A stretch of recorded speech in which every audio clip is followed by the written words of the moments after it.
हुआ क्या था, ईडर में जब भारमल रायमल की लड़ाई हुई तो भारमल चला गया मुजफ्फर शाह के पास। उसने मुजफ्फर शाह कहा, भाई तू मेरे को कहाँ का राजा बना दे, ईडर। मुजफ्फर शाह को लगा अपने गुजरात में ही पड़ता है ईडर, अपने इसका सपोर्ट कर देंगे तो अपना कठपुतली बन जाएगा, अपना डमी हो जाएगा, अपने कहेंगे वैसे अपनी बातें मान लेगा। तो उसने किसको राजा बना दिया यहाँ पे, भारमल। तो किसको निकाल दिया यहाँ से, रायमल। रायमल की शादी मेवाड़ हो रखी थी, तो रायमल मेवाड़ ससुराल था उसका, तो सांगा के पास आया। उसने कहा भाई मुझे पीट पाट के निकाल दिया उधर से। सांगा ने कहा किसने, भाई भारमल और मुजफ्फर शाह ने मिलके। सांगा ने कहा मेरे साथ चलो।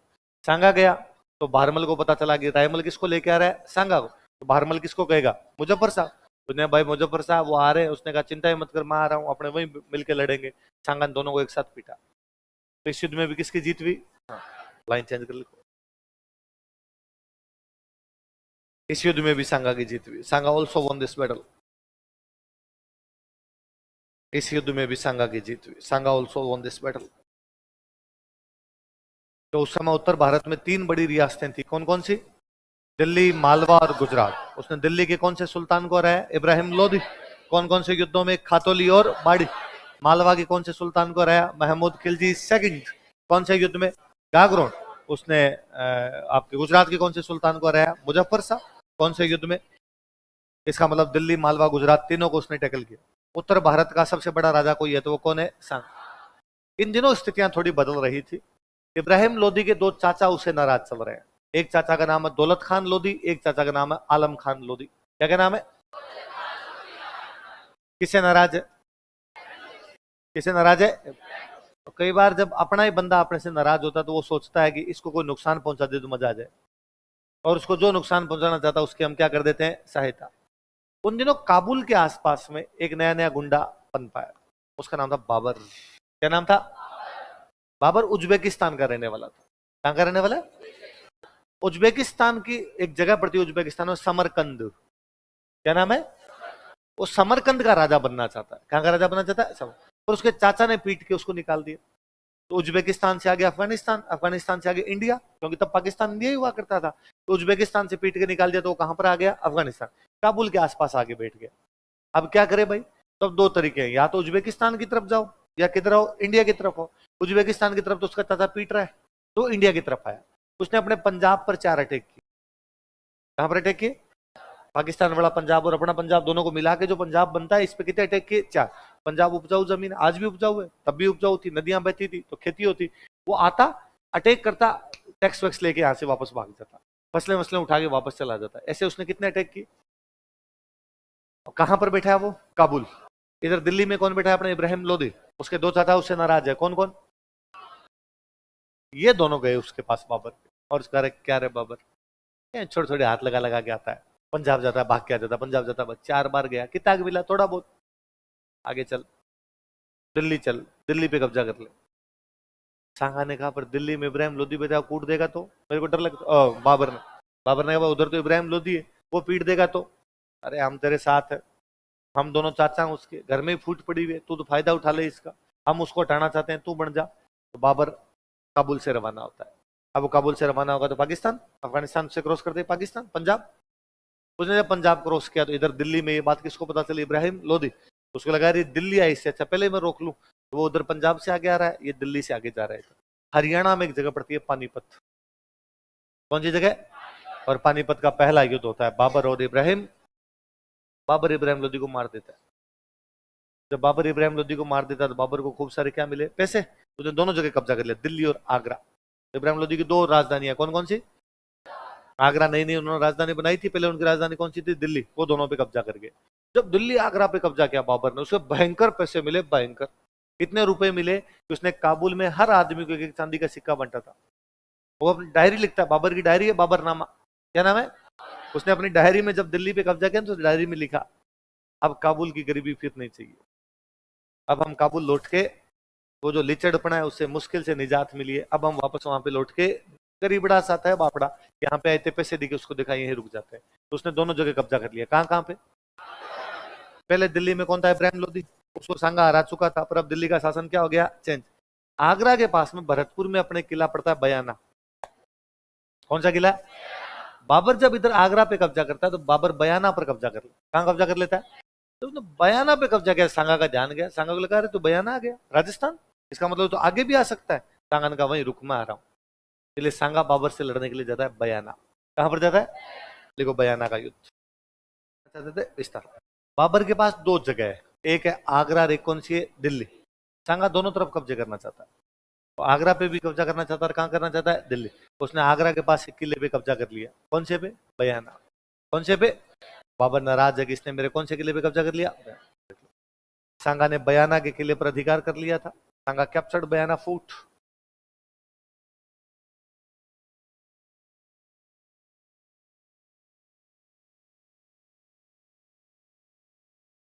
सांगा ने बयाना के किले पर अधिकार कर लिया था। सांगा कैप्चर्ड बयाना फोर्ट। उसने दोनों तरफ सेना भेजी, आगरा की तरफ भी भेजी और दिल्ली की तरफ। आगरा की तरफ तो खुद गया, बयाना की तरफ तो खुद गया, दिल्ली में उसने अपनी सेना और भेजी। दिल्ली की तरफ जो उसकी सेना गई वो दिल्ली के आसपास के 200 गांवों पर कब्जा करती। कितने गांवों पर कब्जा करती? कि दिल्ली वाले इलाके को बोलते थे सल्तनत। क्या बोलते? सुल्तानों का इलाका होता है इसलिए क्या बोलते? सल्तनत। देख लो बाबर खुद कहां का था बेसिकली? उज्बेकिस्तान। कहां का था? ये लोधी अफगान थे। लोधी कौन थे? बाबर की उनकी एक जाति हुआ करती थी मुगल। कौन थे वो? मुगल। उज्बेकिस्तान के भी मुगल थे, ये अफगान थे। इसका मतलब मुगलों ने अफगानों का राज खत्म कर दिया। मुगलों ने किसका राज खत्म कर दिया? तो अफगान बड़े नाराज हुए। अफगानों को लगा अरे यार अफगानों में इब्राहिम लोदी मर गया तो उनका नेता कौन है? इनको भी वापस अपनी दिल्ली चाहिए कि यार दिल्ली पे कब्जा करेंगे। तो दिल्ली कौन दिलवा सकता है? जो बाबर के खिलाफ लड़े वो दिलवा सकता है। बाबर के खिलाफ कौन लड़ रहा है? तो ये सांगा के पास आ गया। इनका दुश्मन का दुश्मन। पहले सांगा में लोदियों में भी नहीं बनती थी, पर अब लोदियों की बाबर की नहीं बनती, सांगा की बाबर की नहीं बनती, तो अब लोदियों और सांगा की बनेगी। तो महमूद लोदी सांगा के पास आ गया और राजपूत अफगान गठबंधन बन गया। कौन सा गठबंधन? राजस्थान में सांगार ये सब राजपूत, उधर लोदी के नेतृत्व में कौन आ गए? अफगान। देख लो अफगानों का नेता कौन है? महमूद लोदी। राजपूतों का नेता कौन है? एक बाबर बड़ी इंटरेस्टिंग बात लिखता है। बाबर लिखता है कि जब मैं काबुल था, जब मैं कहां था, एक दिन सांगा के कुछ लोग मेरे पास गए। किसके लोग? और उन सांगा के लोगों ने मेरे को जाकर कहा कि प्लीज भाई बाबर तू इंडिया चल, इब्राहिम लोदी से लड़, क्योंकि इब्राहिम लोदी हमें परेशान करता है। ऐसा सांगा के आदमी ने कहा। किसने कहा? बाबर अपनी बुक में ये लिखता है कि मेरे को इंडिया में सांगा ने बुलाया था। किसने बुलाया था? क्योंकि उसको कौन परेशान कर रहा था। लेकिन जब मैं इब्राहिम लोदी से लड़ने आया सांगा के कड़े पे, जब मैं पानीपत में लड़ रहा था, तो सांगा ने मेरी कोई सहायता, मैं इसको सबक सिखाना चाहता हूं इसलिए लड़ रहा हूं। हालांकि बात झूठी है, पर फिर भी वो कि भाई बाबर लिखता था डायरी, वो डायरी में जस्टिफाई करना चाहता है कि वो क्यों सांगा पर अटैक कर रहा है। तो कहता है मैं सांगा पर इसलिए अटैक कर रहा हूं क्योंकि सांगा ने प्रॉमिस तोड़ दिया। इसने मेरे को इंडिया बुला लिया था लेकिन ये मेरी सहायता करने के लिए नहीं। पर उसकी बात बड़ी झूठी लगती है क्योंकि इब्राहिम लोदी सांगा को परेशान उल्टा था। सांगा इब्राहिम लोदी को, और सांगा को इब्राहिम लोदी को हराने के लिए सांगा को किसी को बुलाने की आवश्यकता, क्योंकि इब्राहिम लोदी को 2 बार खातोली और बाड़ी में, इब्राहिम लोदी तो मतलब सांगा के लिए लप्पू सा इब्राहिम था जब जी में आता तब उसको कूट लिया करता था यार। उल्टा इब्राहिम लोदी के खिलाफ बाबर को बुलाने वाले उसके चाचा थे आलम खान लोदी। और पर फिर भी हम एक कारण मानते हैं। बाबर क्या कारण बताता था? बाबर कहता है इसने प्रॉमिस तोड़ा इसलिए मैं अटैक कर रहा हूं। लिखो अगला कारण लिखो। बाबर नामा के अनुसार बाबर की जो डायरी है उसका नाम क्या है? बाबर। बाबर। अब भाई ये तो कारण हो गए। अब सेनाएं आमने सामने पड़ी है, एक तरफ सेना पड़ी है सांगा की, एक तरफ सेना किसकी पड़ी है? बाबर। महीना भर हो गया। 16 फरवरी को बयाना हुआ था, 17 मार्च को क्या होने वाला आपका? तो 16 मार्च वाले दिन, 17 मार्च को लड़ाई करनी है, 16 मार्च वाले दिन शाम को बाबर अपने सैनिकों को इकट्ठा करता है और बाबर अपने सैनिकों को कहता है कि हाउस द जोश। सबने कहा लो सर, हमारा कोई जोश लड़ाई करने का। क्यों भाई, क्यों नहीं लड़ाई करना चाहते? तो सैनिकों के ना लड़ने के 2 कारण है। एक तो सैनिकों को भारत आए हुए 1 साल हो गया। पानीपत का पहला युद्ध 1526 में हुआ था, अब क्या आगे 1527। बाबर जब उन सैनिकों को लाया था ना, तब ये कह के लाया था कि जैसे आपने 4 बार पंजाब को लूटा है, इस बार दिल्ली आगरा को लूटेंगे, आ जाएंगे, अपने को लूट का खूब सारा धन मिलेगा, महिलाओं को उठा के लाएंगे, पैसे लेके आएंगे, वहां से नौकर लेके आएंगे, बच्चों को उठा के लेके आएंगे, अपने मजे मजे अपने रुपए मिल जाएंगे वहां पे। लेकिन वो यहाँ आ गया, रुपए मिल गए, लेकिन वापस गया। सैनिकों को घर की याद आ रही थी, संदेश से आते हैं हमें तड़पाते हैं, तब की फीलिंग आ रही थी। फिर दूसरा, जब सांगा के बारे में पता लगाया गया, मुसलमान राजा जब भी किसी से लड़ते उसका बैकग्राउंड पता लगाते, जब उन्होंने सांगा का बैकग्राउंड पता लगाया तब सब सैनिकों को यह पता चल चुका था कि इस आदमी के सामने आज दिन तक जो आया है, इसने उनको भगा भगा के मारा। सांगा जब खानवा में लड़ने के लिए गया था, तब उसका एक पैर नहीं था, एक हाथ नहीं था, एक कान नहीं था, एक आंख नहीं थी। 80 घाव थे उसके। कितने घाव थे? 80 घाव लगे थे तन में, फिर भी व्यथा नहीं थी मन में। तन पे घाव थे लेकिन मन में कोई घाव है? मन के हारे हार है न मन के जीत। हौसलों की लड़ाई है, कांपते हाथों से तलवार ना उठाई जाए। जब आप तलवार कांपते हाथों से उठाते हो तब पक्के मरोगे, और हौसला हो तब सामने तकड़ा आदमी तो भी आपके जीतने के चांसेज रहते। तो सांगा के बारे में पता लगा उन्होंने, सांगा के हाथ नहीं, पैर नहीं, आंख नहीं, कान नहीं, फिर भी लड़ने के लिए आ गया। तो सैनिकों ने बाबर को कहा कि बाबर, इसमें तेरा घाटा है क्या? उसके बाद ऐसा हाथ नहीं, पैर नहीं, आंख नहीं, कान नहीं, फिर भी लड़ने के लिए आ गया तो डाकी है। मिनक तो आदमी को डर लगता है, इसको डाकी को तो डर भी। और बाबर ने कहा नहीं नहीं, ऐसे बात मत करो, और अपने शक्तिशाली है, अपने जीत सकते हैं, अपने मुगल है। उसने कहा सुन, वो मेहंदी ख्वाजा का और सुल्तान मिर्जा का एक वीडियो पड़ा है पिछले युद्ध का। इस सांगा ने धोतियां खोल ली थी दोनों। मेहंदी ख्वाजा ने कहा प्लीज डिलीट करवा दो उसको, कोई वायरल नहीं करेगा मेरा वीडियो। यार थोड़े दिन पहले तो मारा यार इसने अपने को, महीने भर पहले, क्यों पंगा ले रहा है इससे? तुम बाबर को लगा यार फौजी नहीं लड़ेंगे तो अपने तो यार दिक्कत हो जाएगी, बिना फौजियों के लड़ेंगे कैसे? और बाबर ने कहा कि तुम क्या सोचते हो कि बाबर खुद के लिए लड़ता है? सैनिकों ने कहा सोच क्या रहे हैं, दिख रहा है।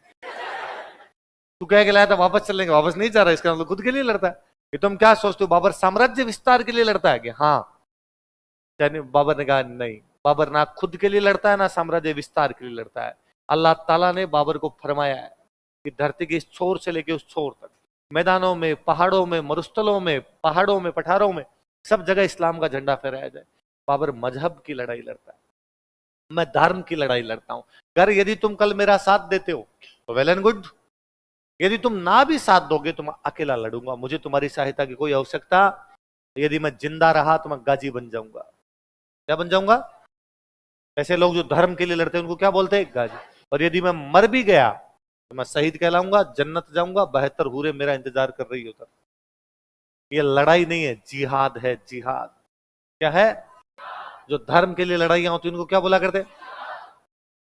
तो फौजी सामने जो बैठे थे उनमें से एक खड़े हुए, उन्होंने कहा सर सर प्लीज प्लीज रुकना थोड़ा, ये ना तुम्हारे मुंह से जिहाद, अल्लाह, इस्लाम, मजहब, ये बातें अच्छी नहीं लगती, दारूड़ी है। बाबर एक नंबर का दारूड़ी आदमी था, सारे दिन दारू पीता वो, सारे दिन। मतलब उसकी बाबरनामा पढ़ लो तो वैसी किताब है कि मैं सुबह सुबह उठान, तिल टूट रहा था भयंकर तरीके से, फिर मैंने 2 एक पैक लगाए, दोपहर में तो मेरा मन नहीं था, पर कोई रिश्तेदार आ गए, उनके साथ अब सूखा खाना तो कैसे खाता, फिर 2 एक पैक लगाए, शाम को तो मौसम ही थोड़ा ठीक हो गया था, अब बरसात में तो फिर लगाने ही पड़ते हैं, फिर 2 एक पैक लगाए, सारे दिन पिया करता था वो। जब वो भाषण दे रहा था तब भी उसके हाथ में गिलास था। ऐसा भाषण आदमी पी के दे सकता है? तो किसी फौजी साहब खड़े हुए, कोई मुसलमान फौजी साहब थे, उनका बाबर यार, इस्लाम कहता है कि शराब पीना हराम है और तुम दारू पीता है। और बाबर ने गिलास हाथ में था, बाबर ने फेंक दिया।